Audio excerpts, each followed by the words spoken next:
Santa, what is best in life? To make toys, to drive your reindeer before you, and to hear the exaltations of the children.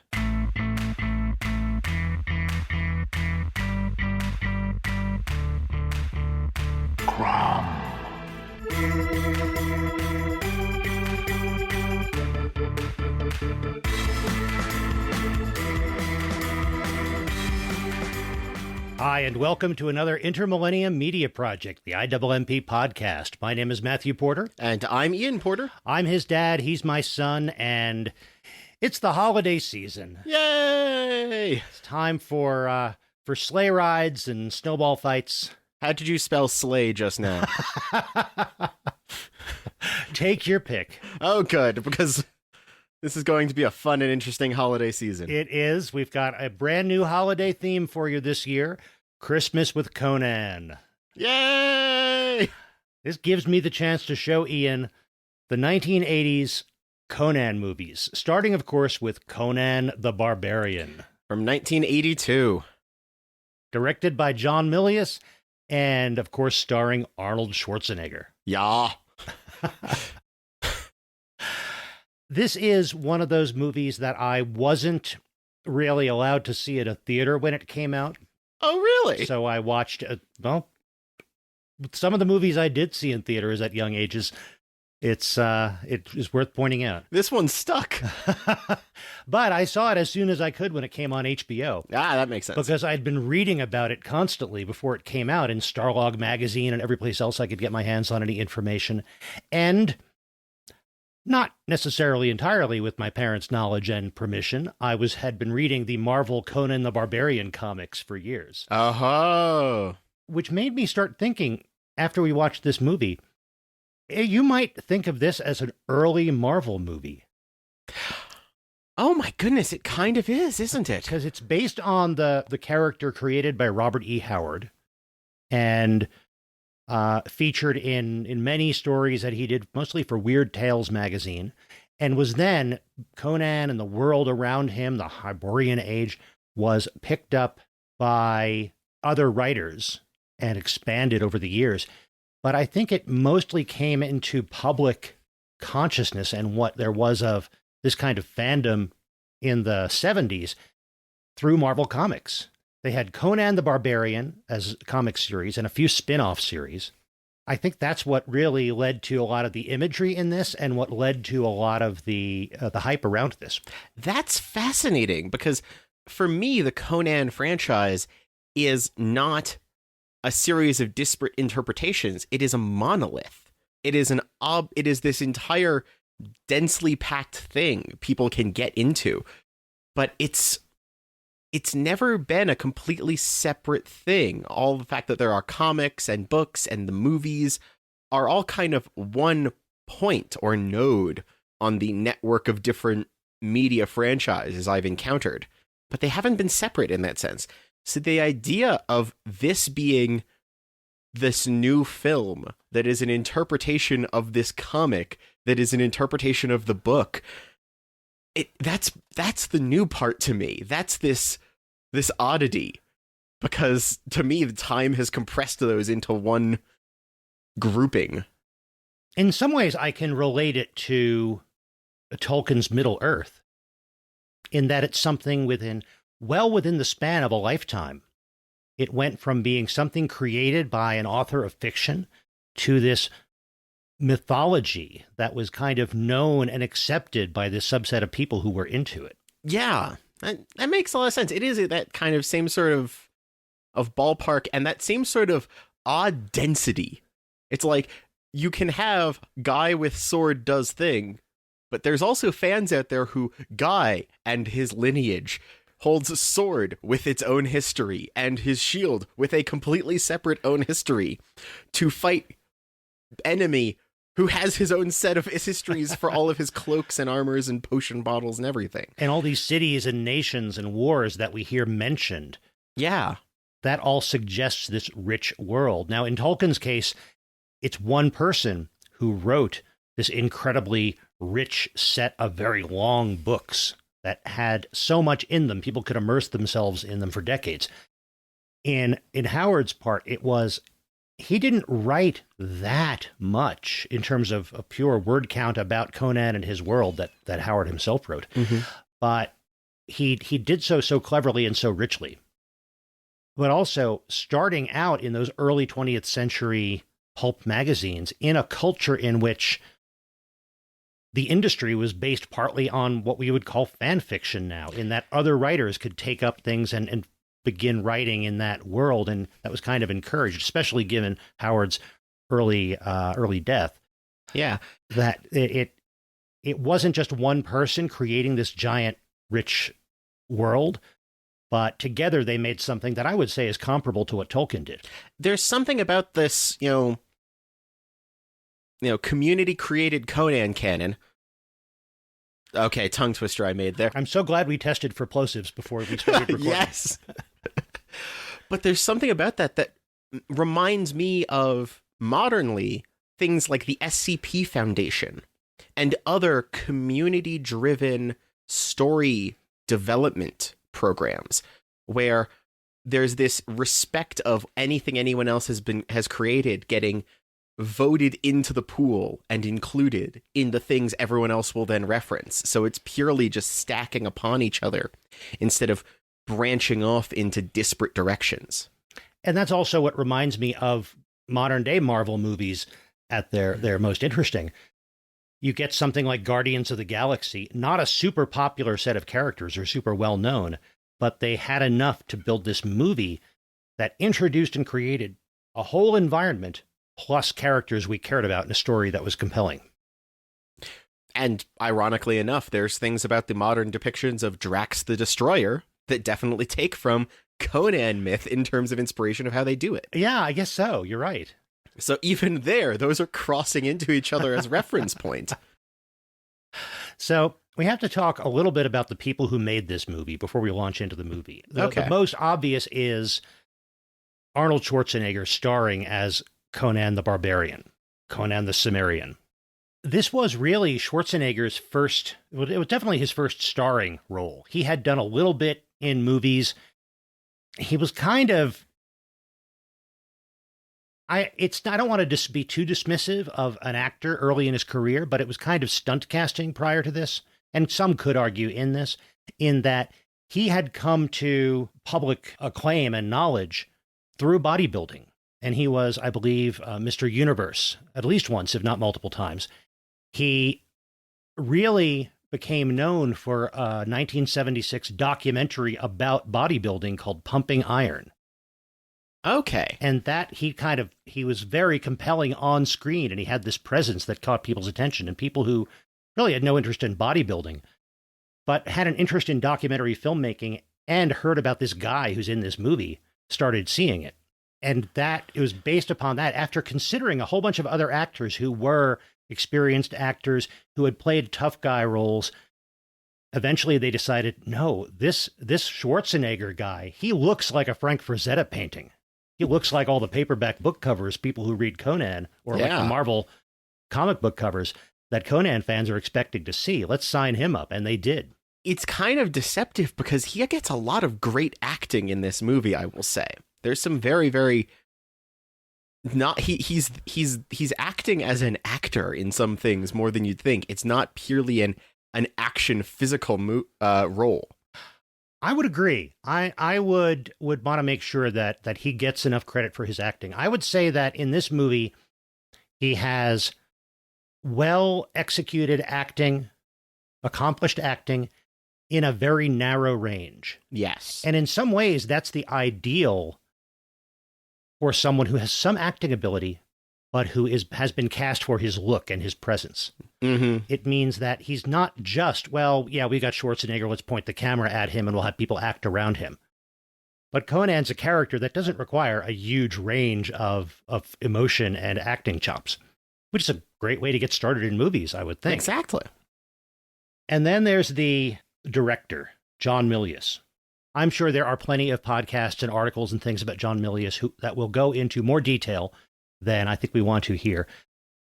But he was a director and a screenwriter, a filmmaker with very specific political and ethical points of view extremely conservative, I would say extremely right-wing, and the kind of person who reads Nietzsche and sees it purely as a justification for a right-wing political point of view. Yeah. I mean, this movie begins with probably the most famous quote from Nietzsche about that which does not destroy me makes me stronger. Mm-hmm. Which is a great quote, but it has some context around it, but that's a whole different conversation. The next movie he made after Conan the Barbarian was Red Dawn. Yeah. I say all this about Milius not to make this a critique about Milius, not to make this a podcast about him, but it's important to kind of understand the point of view this was coming from. It was very much driven by that quote from Nietzsche, by that. This whole movie seems to be filled with its own sense of its own Nietzschean importance. I think, with all that context, we can just kind of talk about this movie and take it on its own terms. Absolutely. It's good to note that it's going to be a movie that will always allow for Conan to survive that way. Yes. In the way that this feels like a Dungeons and Dragons escapade, the DM is on these players' side in that sense. Oh, interesting. I agree about it being like a Dungeons and Dragons game. It strikes me as a Dungeons and Dragons game DM'd and played by people who take Dungeons and Dragons very seriously. Oh, yes. And, given the fate of some of the characters in this, I don't know that the DM is on everybody's side here. He's at very least on one guy's side, and that's the thing. So we start this movie. Well, the opening shots are of the forging of a sword, which is pretty cool. I like those shots. Those are good shots. And later, and after the opening credits, we see that this sword is being made, or has now been made, by a man with a son named Conan, and he's sitting on a mountaintop, as you do, and talking to his son about the riddle of steel. Ian, like all the mountaintop conversations you had when you were a kid. Absolutely.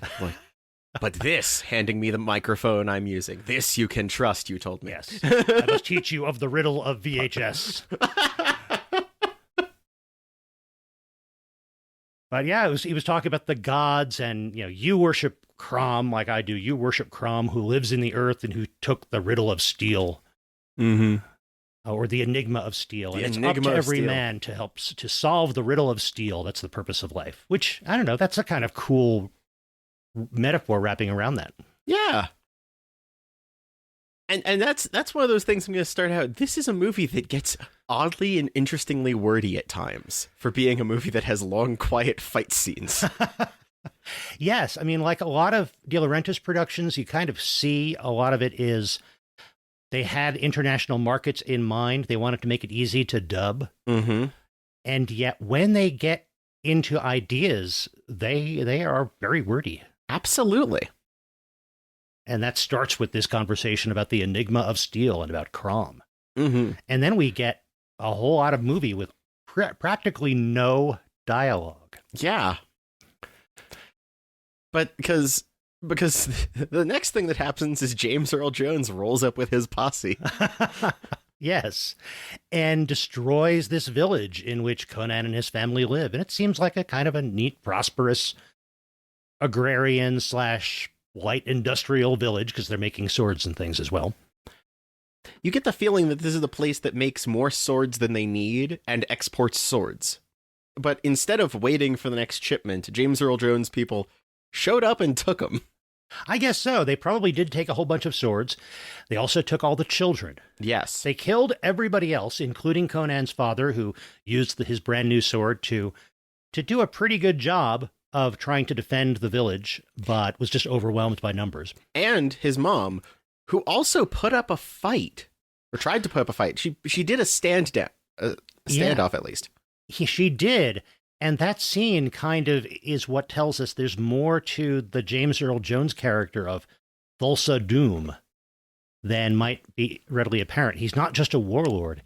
He at least has a certain presence, but maybe also some kind of magical or hypnotic power.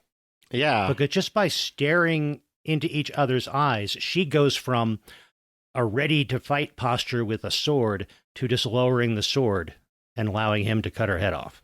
Yeah. It gets kind of wacky there. But they take all the kids and bring them over to the Wheel of Pain. Yes. And at first I wasn't sure, does the Wheel of Pain like do anything? But it's some kind of mill. Might be a grain mill. I was wondering if it might be crushing ore for the making of weapons. It's to make not it easier near to smelt. Anything that makes a grain mill make sense. Yeah, it's out on the steppes. You'd have to be hauling stuff quite some ways to make it a grain mill. But I don't know, maybe it was. It's also a place that seems to have a lot of wind, but they don't use wind power. They use slave power. They've enslaved these children and chained them to this wheel, and they just push this wheel forever. It is so wildly inefficient for doing anything but strengthening and allowing a kid to sit and stew in vengeance plot. It is in some ways the first training montage we get in this movie, but it's a training montage that is A, brief, B, spans many years, and C, doesn't give you a lot of visual interest because it's just this person who is chained to this wheel at a very young age and starts pushing it, and over time becomes Arnold Schwarzenegger. And seems to be the only person left by that time. Oh goodness, please tell me that the Conan the Barbarian Wheel of Pain playset was one of those things where you put in one action figure, you press down the top and it spins around and spits out a different action figure. Oh, kind of like there was a science fiction thing that had people disappearing in a little booth. Exactly. You could do that with the same wheel technology. Oh, that would be great. It's you put in the little kid figurine, you press down the button, and out pops the very muscly He-Man-like action figure. That would be great. If nobody has done that, they should. The Wheel of Pain playset. Exactly. So I gather that in addition to grinding whatever it is they grind, the people who took these slaves, who enslaved these children, are doing this for the purpose of raising strong enslaved people. I'm guessing. So because eventually somebody comes along and buys Conan and trains him to fight. First by throwing him into a fight and seeing if he survives, and he does. I'm just realizing something else. I actually might know what the Wheel of Pain does. Because later on we see all of Thassa Doom's fancy things, and he's got a lot of very nice like gemstones and such. Underneath that, is there just like a large cotton or wool pad with like grit rouge on it, and they're just doing doing gemstone polishing? Or they're driving a rock tumbler, maybe? Yeah, that is the largest rotary polisher you've ever seen, because it would make sense why he's putting people there. But yeah, we cut to now he is now everyone else is dead. It's just Arnold Schwarzenegger pushing the wheel, and he's purchased, which apparently means there's no more need for the wheel. Well, there's no one else pushing it. No, it wouldn't surprise me if they go out and kidnap another bunch of people eventually. Good point. But then again, it's been at least 10 years. And they haven't grabbed anybody else, apparently, to add to this particular wheel. But he's massively strong, and he's been purchased and immediately put into pit fights. Right. And he has literally done nothing since childhood except stand up and push this wheel. And I do like the fact that his first fight, he does not know what to do and seems to be terrified. He's just bigger than everybody else. So once he realizes this guy's going to kill me, he fights back and wins. Mm-hmm. And this is where we get the other montage, which I think is the more fascinating one, which is the montage of Conan's training and education. Yes. At first, it's just fight after fight where he survives. And then when he has kind of achieved this pinnacle of being the champion of the fighting pits, they start to really train him. Yeah. But they don't just train him on swords and weapons. He's also, like, as they point out, he's given, like, learning. He's given written word which is wild for a prehistoric age. Like, he's given like philosophy textbooks. That's when I realized Conan the Barbarian is a barbarian in the non-Roman sense. Guess who's in Rome? Barbarians. What's a barbarian? Non-Romans, said the Romans, being invaded by non-Romans. R.I.P. Roman Empire. Right. Grew up in this village. He was born in this village outside of any acknowledged king or emperor. That makes him a barbarian. Exactly. This is it's just kind of wild because when you look at it like that, it becomes the story of like a young college athlete with a philosophy degree goes backpacking across Europe, becomes this movie. It's a very different take, but it's like Conan is smart. Not universally, but he has understanding and knowledge. There's so many other things that will play their barbarian character as the muscle is the dumb one. But no, Conan can sit and talk philosophy with you and possibly also kill you. Those are not exclusive to each other. And that's something I like about this movie, because especially watching it again, that fact, those things that you're pointing out that are not typical of this kind of movie, I think it shows something of Milius's ideas. It also shows you a lot about the character Redbeard, who's the guy who bought and then trained Conan, or paid for his training, that strength alone is not enough. You're not going to accomplish what you need to accomplish by strength alone. You need knowledge, you need education, you need training in how to use that strength. Yeah. Knowing how to fix someone and fix yourself if you get hurt also means you know where to hit someone that is unfixable. So I'll teach you both. And knowing philosophy might teach you in addition to knowing how to fight, when to fight and why to fight. Exactly.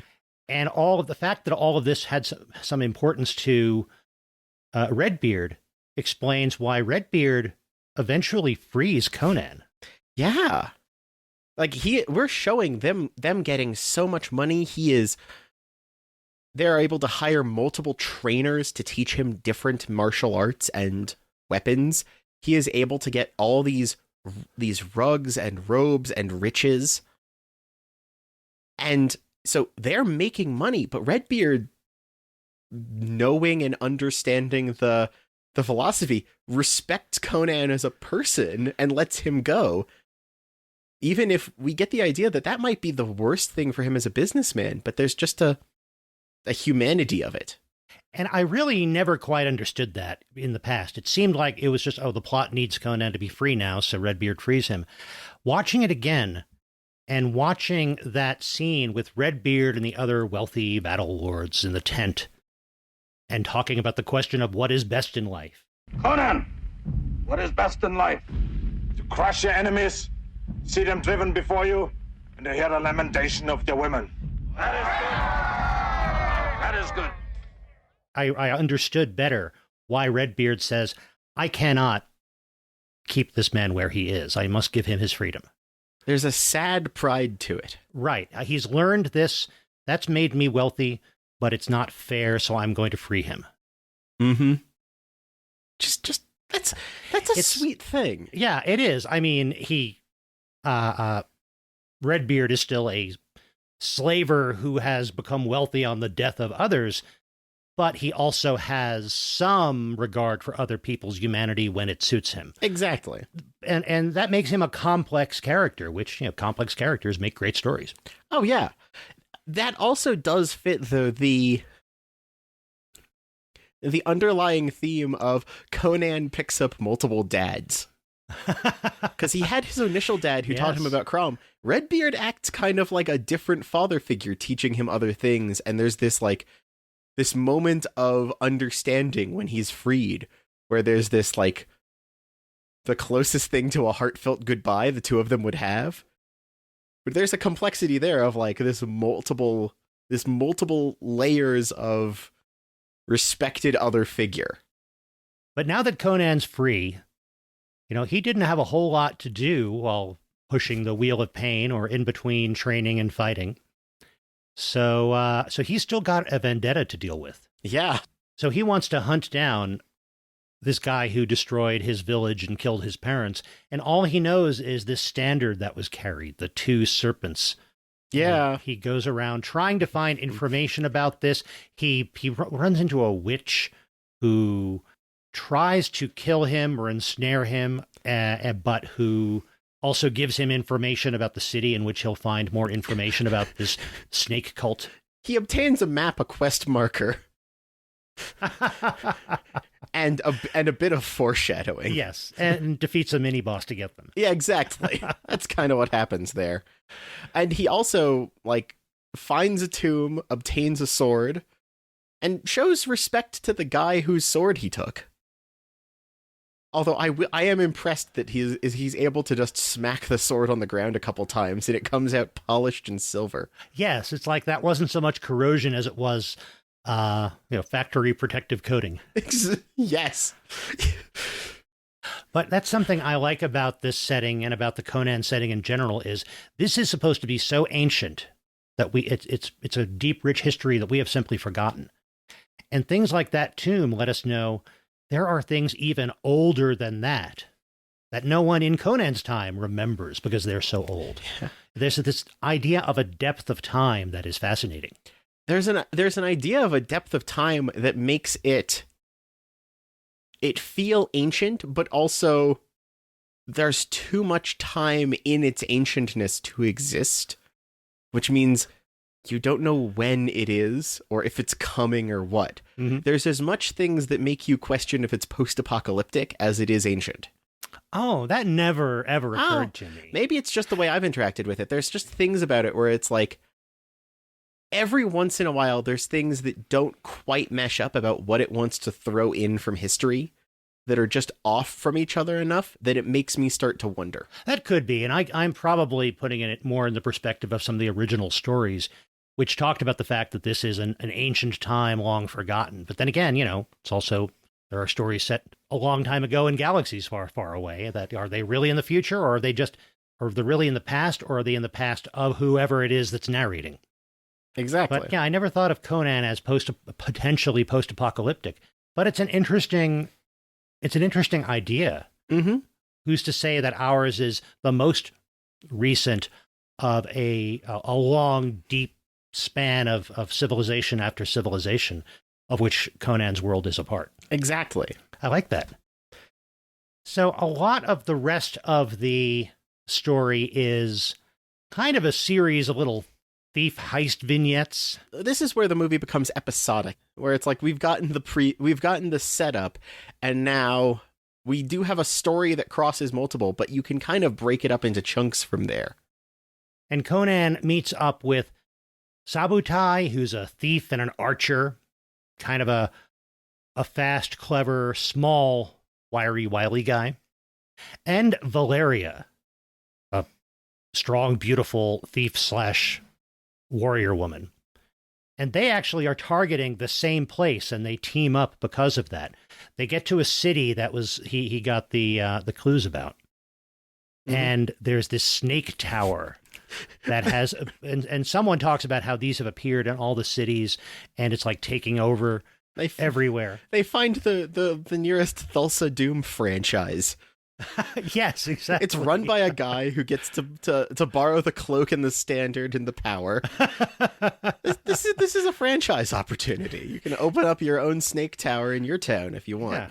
There's a guy outside with a copy of Dianetics for Snakes asking, "Do you want to take a personality test?" Oh goodness, yeah. But it is absolutely a heist movie because it's the whole like I'll disguise myself and go in while you two climb down the rope to hunt things in the basement and steal the jewel from the middle of the room.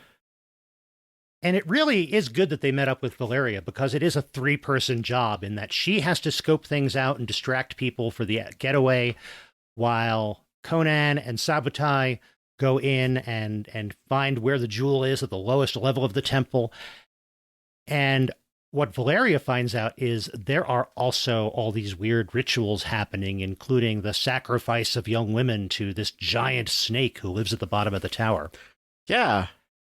And that's where you get I'm a little disappointed at how they executed this, but I'm glad they included it with the fight between Conan and the giant snake. Oh, I kind of loved that fight, though. It is cool, and he steals the jewel, the eye of the serpent, but before he escapes, the giant snake that looked like a statue turns out to be a real snake, and he has to fight it.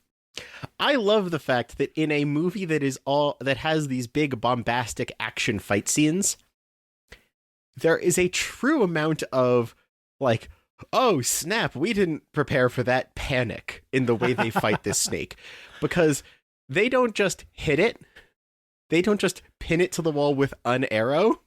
They then hit it with 3 more arrows and keep hitting it until its head comes off in this absolute like, no, get away. No. Is it dead? No. Okay, now.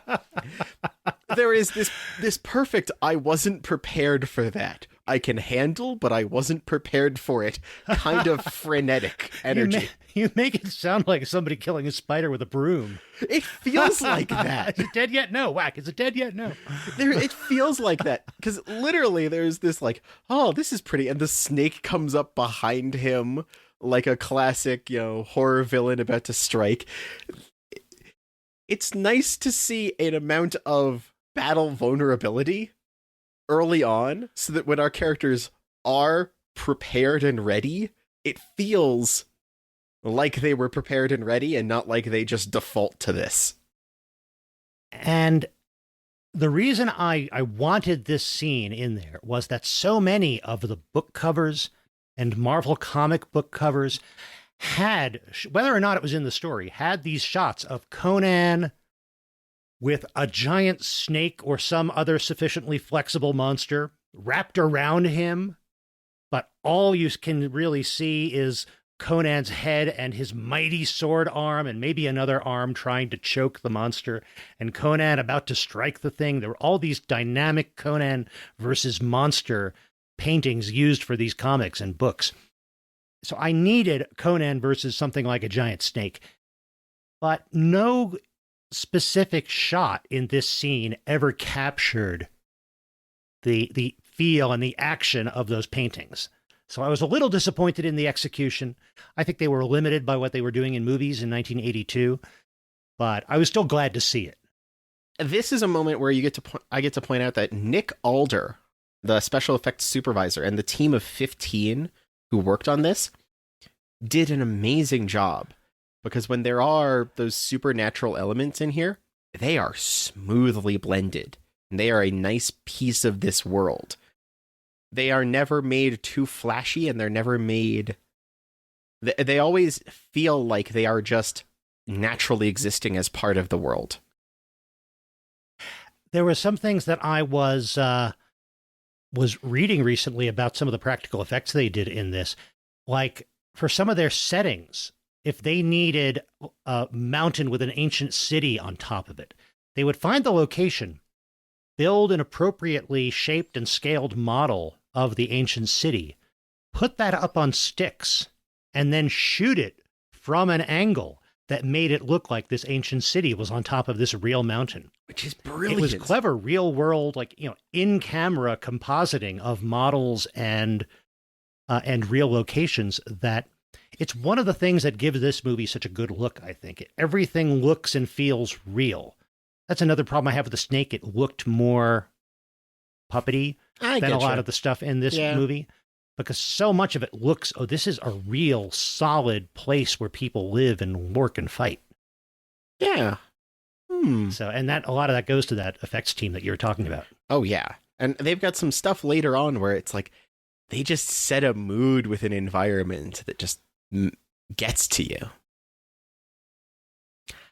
But once they've done that, they've kind of gotten on the radar of the Doom cult, which is simultaneously just like clever brand naming, because they are both a Doom cult and a cult following Doom.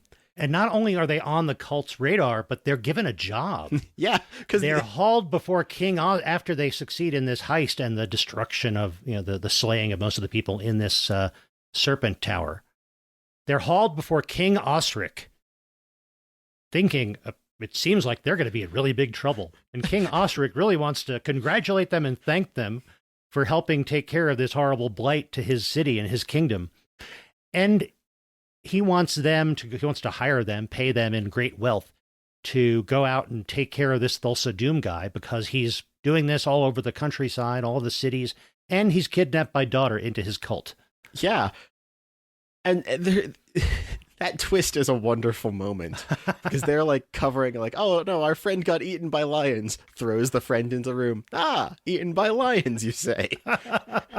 And I like the, like, hand everyone a cup like we're going to drink some wine, and then fill those cups with rubies as payment. It's like, please, this is your payment to gold cup full of gemstones. Go kill those other people, please. And that sequence from them carousing with their wealth after stealing from the serpent temple to being arrested and brought before King Osric, that's where we get a little bit of the range that Schwarzenegger does have in portraying humor. Yes. He portrays humor. He portrays it in a very broad, dull kind of way that is very believable for Conan. Absolutely. And so, yeah, by this point, we've gotten to see him portray this, broad humor. We've gotten him, discussing philosophy and religion with his compatriots at various different points. We've seen him train and fight, but also be unprepared in a fight, both originally and currently, but still make it through. He's got depth to him already, which makes it much better when he's given the impetus to finally go on his biggest quest. Yeah, and I forgot about the religious conversations they have, like him and Sabotage. Sabotag's talking about his gods. He worships the gods of the sky, and he pray. And, they don't even talk about worship as much as they talk about who do you pray to. Yeah, it's like, who's your guy? Who's your guy? And for Sabotage, it's the sky and the wind. And for Crom, for Conan, it's Crom who lives in the earth. And Conan talking about, I don't pray to him much because he never listens, but I know that I'll be judged by him eventually for what kind of person I was. Yeah. And that is a good kind of summary of what we get for a lot of these stories. There's one line I remember. I don't remember if it was originally with Robert E. Howard or another writer, but it's that Crom is a god that Conan can swear by but not pray to. Yeah. That definitely is like that. There's just this like fun building moments, but they have this, it's not just like, oh, you're a good fighter. Oh, you're a good fighter. Let's be friends. No, it's like, how do you see the world we live in? Well, I see it this way. I see it this way. I can get along with you, and you fight good. It's like, that's a nice balance they've got going. There are times when this movie reminds me a little bit, just almost little scenes and shots. It reminds me a little bit of Ghost Dog, Way of the Samurai. Yeah. Jim Jarmusch movie starring Forrest Whitaker. Yes, there are bits. About someone who goes through a dangerous world with a specific worldview and set of values and knows how to deal with and interact with those whose values and worldviews are different. Yeah. I see what you're saying. Yeah, there is some similarity there. But our main trio now has a goal and has been paid for this quest. They do, but two of them don't really want any part of this. No. They've got their advance for this job. They've still got the giant gem, the Eye of the Serpent. And Valeria and Sabotage just want to take the money they've got and run. They don't want to mess with Thulsa Doom. They don't have to. They could go anywhere and live like wealthy lords. But Conan needs to see this through because A, Thulsa Doom is, by all evidence, the person who killed his family in his village. And I think he's also thinking about the fact that this king asked him to save his daughter. There's a respect to that. So and knowing it's super dangerous, Conan goes off and goes to accomplish the mission himself, leaving Sabotage and Valeria behind. Even though by this time, Conan and Valeria are very much in love and they seem to be inseparable, and yet he leaves to accomplish this mission. And that goes poorly.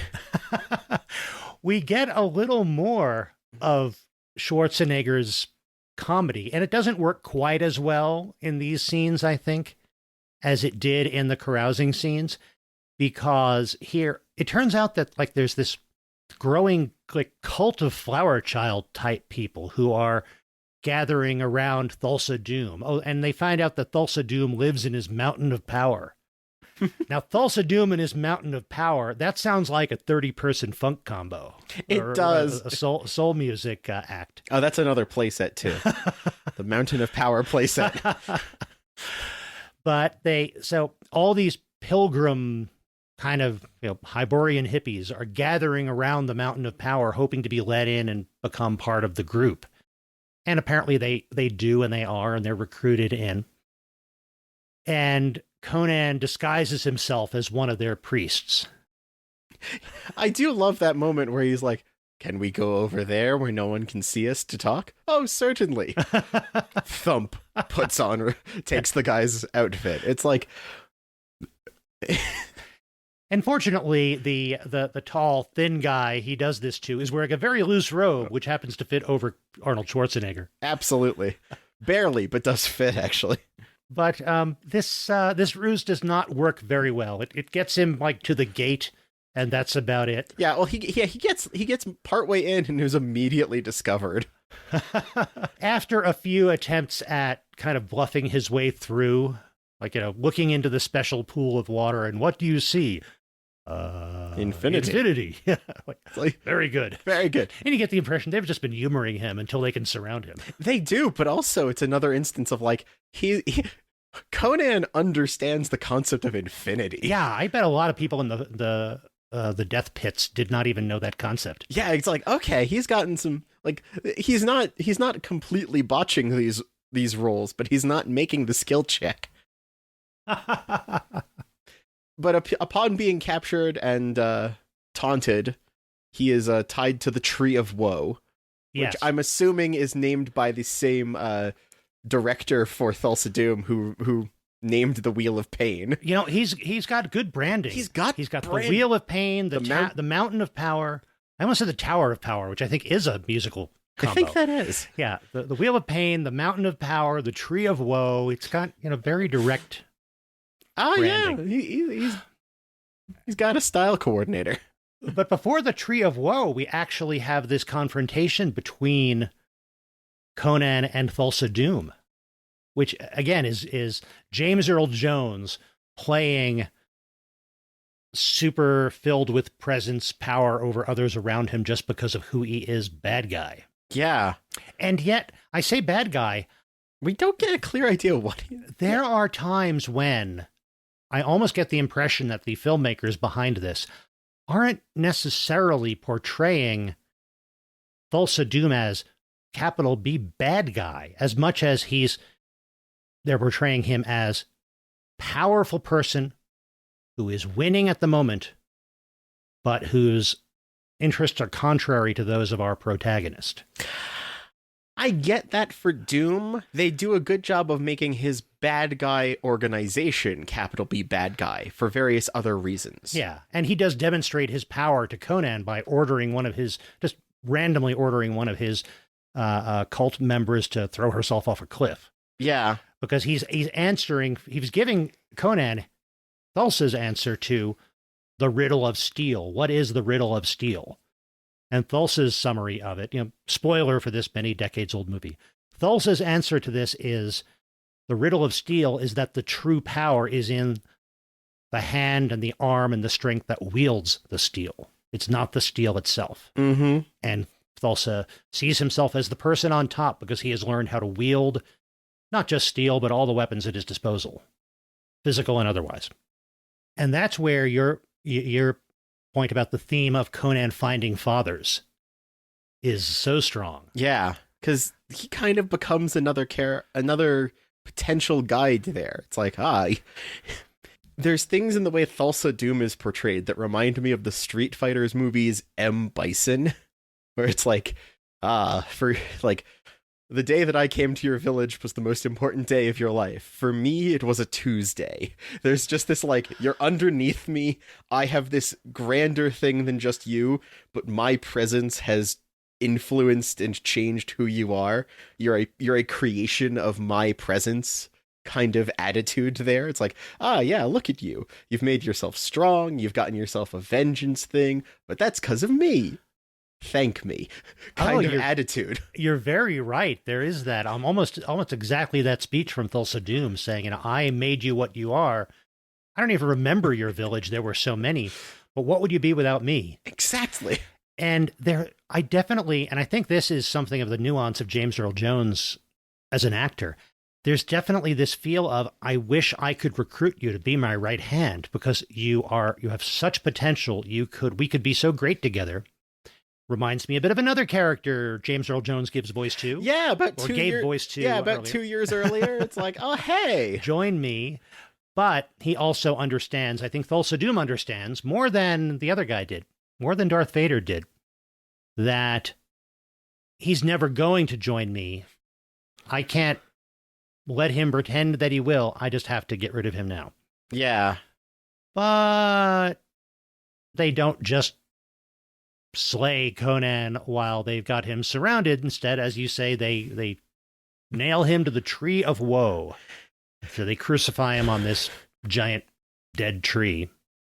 Which leads to the very odd scene of dying Conan eats a vulture in order to show he refuses to die. And starts laughing a whole lot when he's finally being saved. Because who shows up? Sabotai! Sabotai! Oh, and did we skip the wizard? Well, he meets the wizard first on his way to the mountain of power. Yeah, it's like, oh, hi, are you a wizard? Yes. Cool. Mako, who has been narrating this movie as Conan's chronicler, who gives foreshadowing from the very beginning that Conan is a great legendary hero who eventually becomes king by his own hand. And it's no accident that I am his chronicler. We finally meet the character that Mako is playing, and that is the rather crazy wizard who lives near the beach. I'm a wizard, mind you. This place is kept by powerful gods and spirits of kings. On my flesh, and you will have to deal with the dead. Who Conan almost kind of crosses by accident. He just is kind of making his way through, and he walks through this guy's area. Because he's near this rock henge that has spiritual and mystical power and significance, and according to the wizard, no fires will burn in there and things like that. And for a while, we have no reason to believe that this is anything other than a crazy hermit.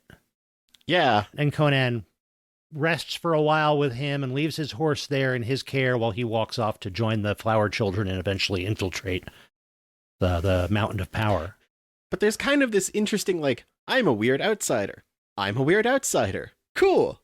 Nice to meet you. Nice to meet you. And goes on their way moment. I love that. Oh, yeah. Let's be weird outsiders together for a while. Mm-hmm. And it's a good thing because his efforts to stay alive and eat vultures and things notwithstanding, Conan's in pretty rough shape. He's only mostly dead, yes. Which means he's partly alive. So they have to bring him back to Mako, to Miracle Maxim. Yes. So Valeria and Sabotai bring Conan back to the wizard, and the wizard sets up this very elaborate ritual that is going to essentially bring the spirits of death, bring the demons of death, and also protect him from the demons of death, so that if he survives this, they won't take him and he'll be alive. Yeah. There's this little bit of an intriguing bit where, Mako is like, well, I can bring him back, but I'll bring a bunch of other things with it. So we'll protect him from the things there, but we'll have to make sure they don't take him because they're going to want to keep him. And you get this kind of feel like Sabotai and Valeria are there just like, okay, dude, looking at each other for a moment. And then when glowy red apparitions start trying to yank Conan's body away in the middle of the night, they scramble in a, oh, snap, Mako wasn't joking kind of moment where it's like, they have a little bit of doubt early on, but they're willing to try anything to get their friend back. And then there's this, oh, snap, kind of moment later on. Those are actual demons. Those are actual demons. Ah, And Mako did give them, the wizard did give them the warning / foreshadowing that, you'll have gotten the attention of the demons, and there will be a price to pay for this. But Conan does survive, and they prepare for a new assault on the Mountain of Power. And they head back out, and Conan's last response to Mako is a very, very thankful and solemn nod and respect. Which, for a guy that's been collecting father figures, I think we can add one. I think There's so. a little bit of an extra, like, oh, you're a person I can learn from, and you're letting me go off and do my things. Thank you. To him. That's another one of those instances. And I get the feeling like Mako's like, I'm going to have to follow that kid. Things are going to happen. Yes. Which would explain why he's the chronicler later. But Yep. that's kind of the last we get of Mako. But it also does set up this connection between him being the narrator and those moments of respect. It's like there's this extra connection, and he goes off with a new guidepost and a home to return to, vaguely. Right, at least someone who knows him. Exactly. And I kind of get the impression that the wizard would not necessarily have given anybody passing by the hospitality and attention and care that he gave Conan when Conan first came through, because he saw there's something special about this guy. It's like, I like you. I'll adopt you. Didn't I see you in that bodybuilding documentary? You just go into the little hut, and he's just got a bunch of magazines. Oh, goodness. The second assault on the Mountain of Power, they're back to kind of what they do best. They're not trying to con their way in. They're not trying to be the grifter from Leverage. They're back to being the fighters / infiltrators. Yeah, this is full on, let's put on zigzag shadow camo so we're hard to see and sneak in with an intent to burn the place down and knock it over. And because still their goal is not just revenge against Thulsa Doom, but also to rescue King Osric's daughter. Mm-hmm. And they make it in, past some guards they're able to take out pretty easily, Yeah. to the great throne room / orgy room Yeah. of Thulsa Doom. And they definitely get a sign of just how bad the bad guys are as they go through the cannibalistic kitchen. Yes, I mean, anybody who is Thulsa Doom's on his throne. There's a pile of people in the middle in some kind of an orgy, and there's a big pot of human soup available. Yeah. And meanwhile, and while they're infiltrating, Thulsa Doom is doing his yoga meditation and turning into a snake. Yes, that's the first time we see that kind of full-on magic Yeah. from Thulsa Doom, not just power of personality. It's like, oh, he's here, his eyes change, his face gets longer, and then it's Snake in a shirt. Again, we almost had the setup for that perfect Conan book cover, with Conan with a snake wrapped around him and Conan about to chop its head off. I want to see one of those Conan book covers, but the snake has to be wearing the shirt. Same thing, just draw the little shirt with the little pauldrons that have no arms sticking out on the snake. And this doesn't go very well for most of the people in this room, because Conan and his friends, they make it in, they grab the princess, they slay most of the people there, and they also fight with two of the guys who were Thulsa Doom's lieutenants back when Thulsa Doom destroyed Conan's village. Yeah, Blade Man and Hammer Man. Right. Both of whom look like the bass player and rhythm guitarist for a late 70s metal band. They do. I do like that Hammer Guy, missing his swing, helps knock down the main room and looks kind of concerned about that. Yeah, he kind of looks around, looks at his hammer, looks at the pillar. It's like, uh-oh, I'm in trouble. Like that's coming out of my paycheck. That was an amusing little comedy beat I was not expecting in the middle of this carnage. Oh, yeah. But as they're fleeing with Princess in tow, we get to see one of Thulsa Doom's main powers, which is snake archery. That was unexpected and cool when I first saw that. Yeah, allow me to pull a live snake and I will turn it into a straight arrow that I can fire out of a bow and it homing shots into people. Right. He's got this weird little bit of sleight of hand, turning the snake into an arrow and whispers, it's like seek or something like that. Exactly. It's like, that's actually like wild kind of moment, but it unfortunately takes Valeria from us. Right. And I get the impression that was Thulsa's plan, was not to kill Conan, but to kill what Conan loved. Like, again. Yeah, you took my lady, I'll take your lady.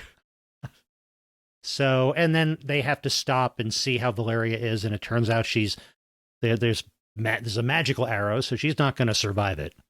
And this touching death scene between her and Conan.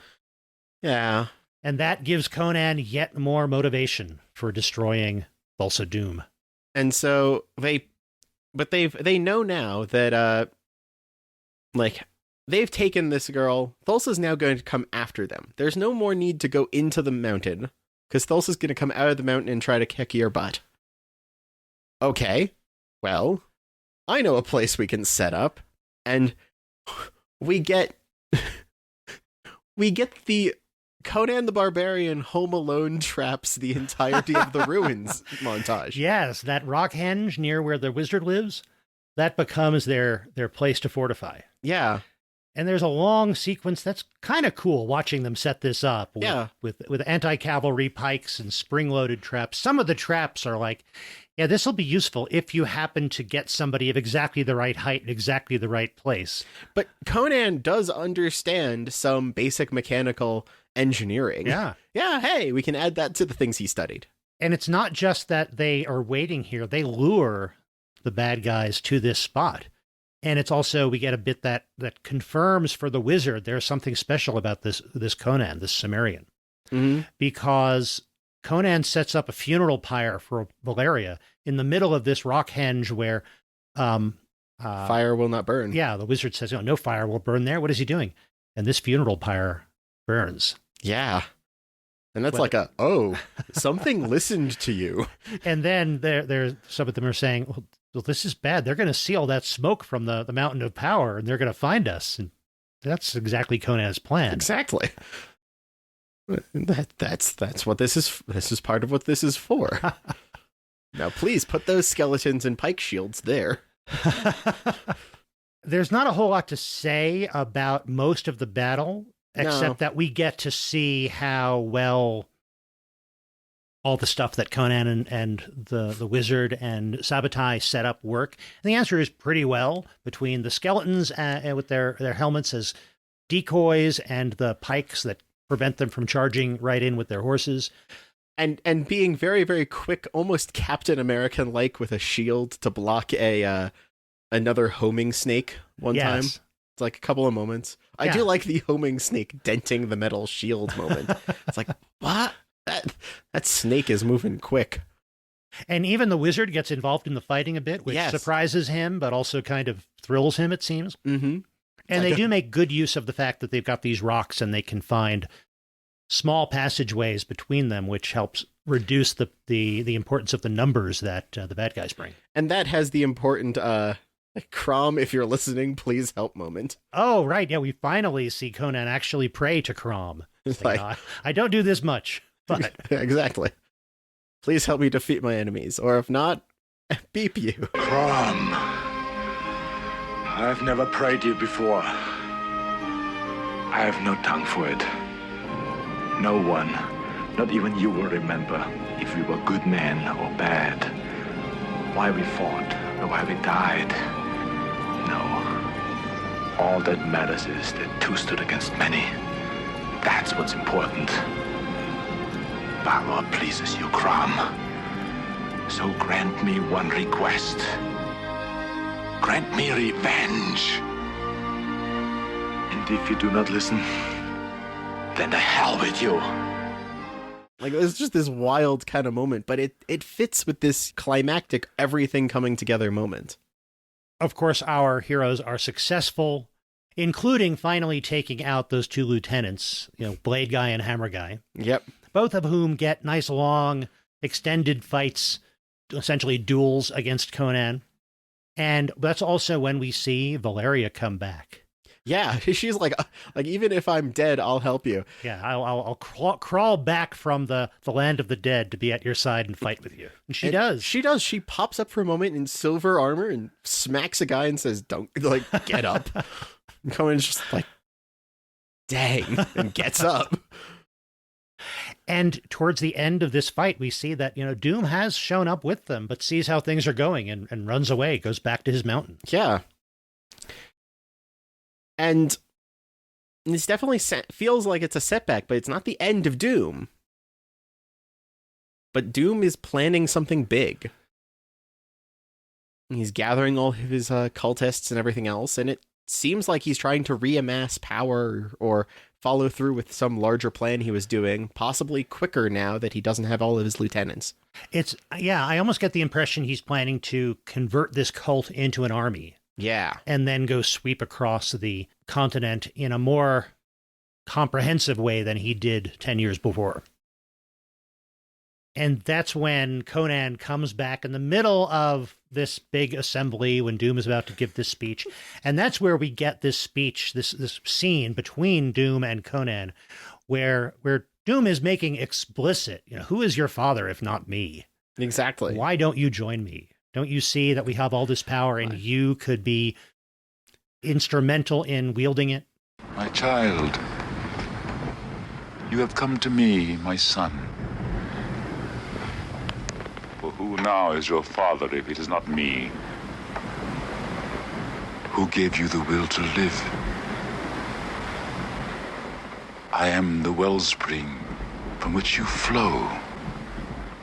You did a wonderful job clearing up a space right here at my right hand. Would you like it? And Conan's answer is no. Take that. I'll take that sword you took from my father, and I will mimic the scene of what you did to my mother. And all of your little cultist guys are going to turn off their candles and leave.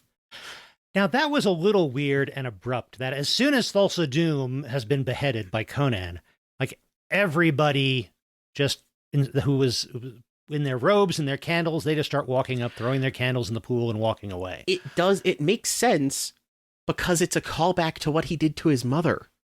It implies that the entire group of people there are partially magically hypnotized. And the moment you toss the hypnotic leader's head down the staircase, everyone else is going, why am I here in this silly looking robe holding a candle? I've got a house to get back to. And they start leaving. So everybody suddenly gets a new saving throw with triple advantage. Pretty much, it's like everybody's just like, there's a bunch of people going like, how did I get here? Okay, that makes sense. If you go with that, it is absolutely magic. And it's not just, the guy who seemed to be immortal is mortal. I guess all this is a lie. That would be enough, but I like yours better. Yeah, that was magic. The fact that the scene is directly a parallel to the same sort of pacifying whatever he did to his mom before beheading, and then it's a beheading and the breaking of that same sort of spell has this parallel. Yeah, I like that. It is bookended by that symmetry. Mm-hmm. It's, Conan sees magic for the first time, and it ends with Conan smacks that magic with a sword hard enough to stop it. It kind of fits the guy. So that is finally the culmination of our story, where Conan has freed all of these people and has killed the person who killed his family and his village. He's burned down the temple of the bad guys and theoretically has a large amount of gold and riches, but keeps wandering. Yeah, I mean, what does he have? He theoretically has the riches from Osric, and I guess whatever he can loot. Well, not anything he could loot, because he instead just burns down the mountain of power. Yeah. Or burns out the palace that was there. And I guess he's got a couple of friends. He's back to wandering. He's got an arrow buddy and a wizard dad, and he can wander. But we also then get this epilogue. Yeah. This epilogue, which I don't know why, I can guess why. We don't get Mako narrating this epilogue. We get this shot of an older Conan crowned and on a throne. And we get this text epilogue of how he had many other great adventures and eventually became king by his own hand, which is a great epithet, great turn of phrase that we hear a few times in this movie. King by his own hand. Mm-hmm. He didn't inherit it. He took it. But we just get the text. We don't get Mako, his chronicler, reciting this. I almost get the impression that that was added later because somebody saw this and said, this looks good. We can make more of these movies. We've got to set up the idea of more of these movies at the end. Let's put a scroll in front of this and get Arnold sitting on a throne for a few seconds. Conan will return. You're right. It's like, okay. Maybe that's the reason why they didn't have the narration, because it seems so jarring not to have the chronicler who's been telling the story all along finish telling the story, or at least tease chapter 2. Yeah, but it is very open in that sense. It does a great job of, oh, great. The guy we were here to kill is dead. What now? And it ends there. Right. Which fits. So I'm glad they added that. I just wish they had added it more smoothly. But it is another great example of how I always get the impression, even in this movie taken on its own, what we see is a little tiny bit of a giant complex world. Mm-hmm. I love that. It does a good job of that. This movie, I really enjoyed this when I watched this when I was younger, when it showed up on HBO a year or two after it was in theaters. And I know some people, and I still know some people, who think like this is the pinnacle of movies, especially for guys. I think there's a lot of interesting things to see in this, a lot of interesting things to take from this, but I also see that it's got some flaws. Maybe I'm getting into our final questions here. Yeah, I think we are. So, yeah, screen or no screen, Ian? What do you think? It is a fun movie. I'd say screen. It's not a perfect movie. It's not a movie for everybody. It's not even a movie that will always be the most fun it has to be at the right time, but it's a fun movie if it is the right moment for it. It's the right kind of adventure for certain moments. You have to know what you're getting into and kind of take it on its own terms. And there's a lot of interesting stuff to watch, a lot of interesting stuff to think about. I think that some of the way it was made, some of the direction is very self-indulgent. Like I said before, it seems to have this overblown sense of its own great importance. And that leads to some scenes going on and some sequences going on longer than they really have a need to. But apart from some quibbles like that, I would say screen. Yeah, this is a screen movie. And, another reason to screen it is just to see this first starring role by Arnold Schwarzenegger. Oh, yeah. His acting makes this movie work. I don't think it would be the same with someone who couldn't get this philosopher fighter kind of mode right. You're right, but it's also thinking about some of the other people who had been considered over the course of the 70s, while for almost a decade, they were thinking about this movie and trying to get it done. I think they thought about people like Charles Bronson and such, and they're good actors, all the people that they considered for the part. But Conan requires a physical presence. He is supposed to be a character who just by his presence is intimidating. Mm-hmm. And there weren't too many people like that in movies until we come along with a Schwarzenegger. Yeah. So I think that leads us to our next question. Revive, reboot, or rest in peace? Well, like always, I'm going to have to reference the fact that it has been rebooted. The 2011 Conan the Barbarian film, starring Jason Momoa, narrated by Morgan Freeman, starring Rachel Nichols, Rose McGowan, and Ron Perlman alongside Momoa. It's like, this sounds like a great bit of casting. I've never heard of this film, and that's kind of terrifying. And I'm seeing like what this did budget to box office and went, oh. I have never seen it. I don't know anything about it other than it exists and Jason Momoa starred. Yeah. Now I'm starting to think maybe I want to see that, just to see a different take on the character and the setting. Maybe? Now, granted, there have been so many more swords and sorcery type movies since Conan was made that it wasn't the novelty that Conan was in some ways. And the character is so much better known than it was. Mm-hmm. So I'm sure the movie landed differently, but yeah, and you know, Jason Momoa has a lot of talent, so it'd be interesting to see his take on the character. So maybe we should watch that sometime. We might have to. In terms of revive, reboot, rest in peace, I'm leaning a rest in peace, but that's because there's a lot of other Conan stuff out there. And I don't think it means it's gonna stop. I think it means we don't need to make the movies. I've heard more stuff about later Conan books and comics, and a very discussed Conan miniatures board game that had a very interesting set of systems that people talked about a bunch.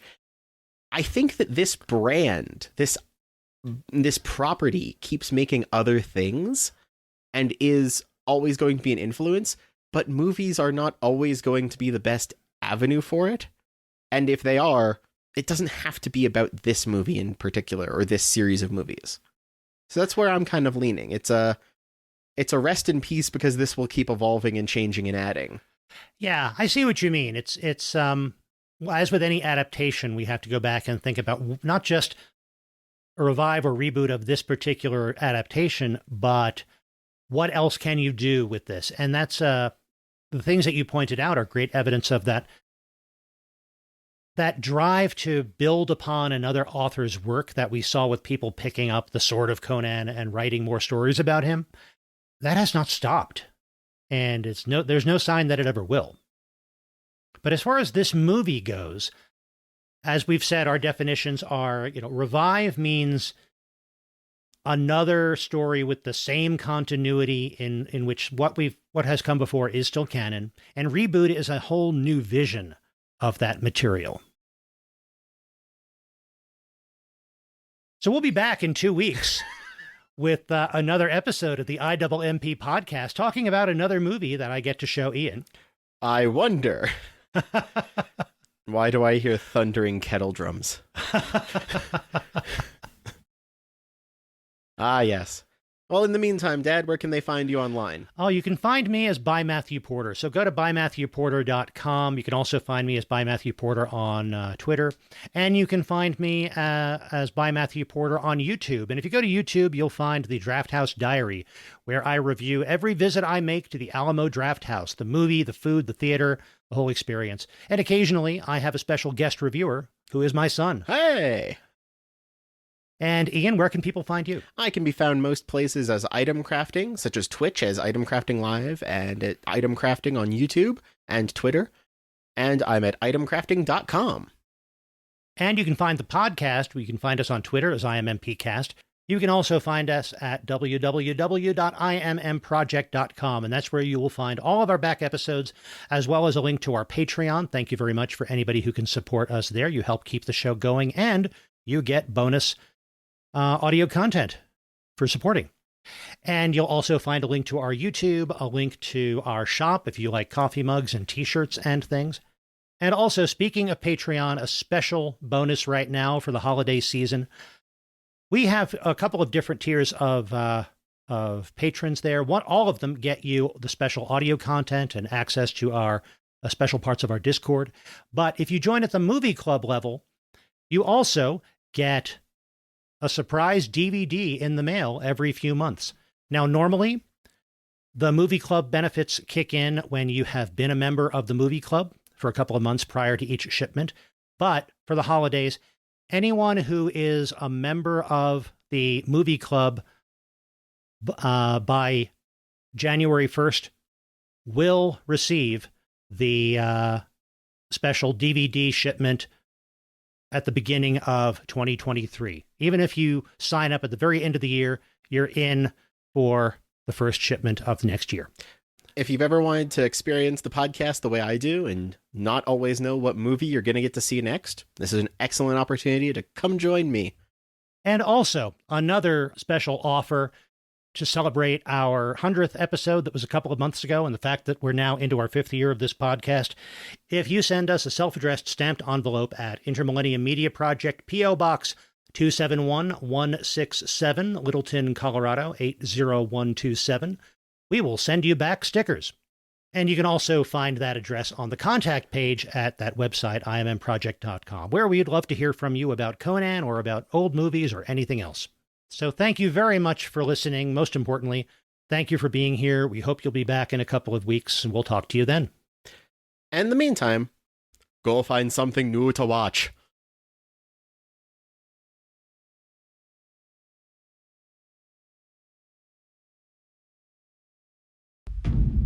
Between the time when the oceans drank Atlantis and the rise of the sons of Arius, there was an age undreamed of.